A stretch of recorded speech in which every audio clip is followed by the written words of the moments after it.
भाई साहब, आप ये बुक देख रहे हो? इस बुक पे नाम देख रहे हो? मोसाद। ये इसराइल की सीक्रेट एजेंसी है और वर्ल्ड की सबसे खुफिया एजेंसी है, ठीक है। मतलब यहाँ तक कहा जाता है कि एक बार अगर आपने मोसाद से पंगा ले लिया तो फिर वो चाहे टाइम लग जाएगा लेकिन छोड़ते नहीं हैं। लेकिन इस बार इनके नाम पे थोड़ा सा कलंक लग गया है। मतलब कहा जा रहा है कि ये इनसे चूक हो गई है। इनके कंट्री के खिलाफ जो साजिश चल रही थी उसको कैच नहीं कर पाए हैं, ठीक है।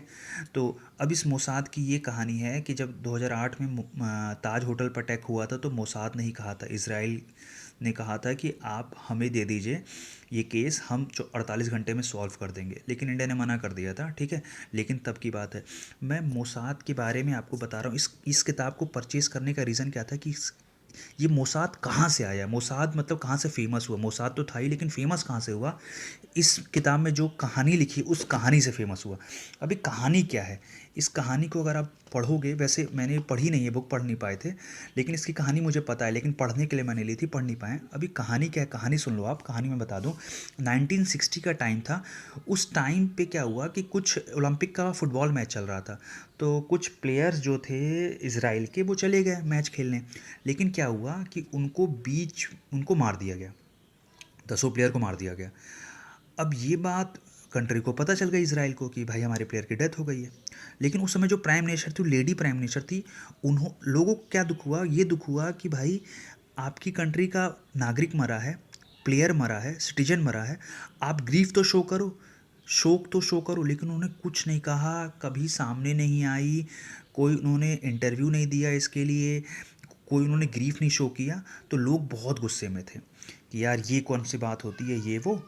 लेकिन कहा जाता है कि उसके बाद इन्होंने रातन रात मोसाद को बुलाया, उनसे टॉक करना स्टार्ट किया कि कैसे मतलब पकड़ा जाए ये वो। फिर कहा जाता है कि लगभग 20 साल लगे।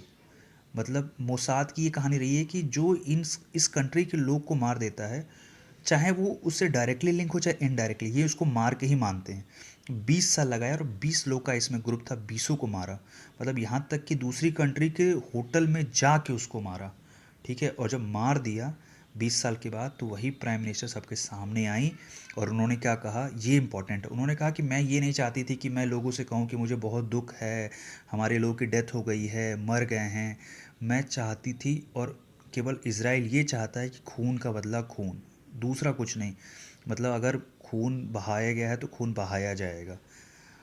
तब लोग बहुत खुश हुए, मतलब कि इनकी बातों से। और ये वही देश है जहाँ अब इस समय मतलब कि क्या हो गया है, पैलेस्टीन से वॉर में है। अभी ख़त्म कर देंगे ये, पैलेस्टीन को ख़त्म कर देंगे। इतनी पावरफुल कंट्री है, इतनी पावरफुल कंट्री है कि 90 लाख की पॉपुलेशन, 96 लाख की पॉपुलेशन है इस कंट्री की, 1 करोड़ भी नहीं है। और टेक्नोलॉजी में इतने आगे हैं, इतने आगे हैं कि इंडिया के इन्होंने एक, मोदी जी अभी गए थे मिलने तो उनको पोर्टेबल वाटर प्यूरिफायर दिया था, ठीक है। अभी वाटर प्यूरिफायर ऐसा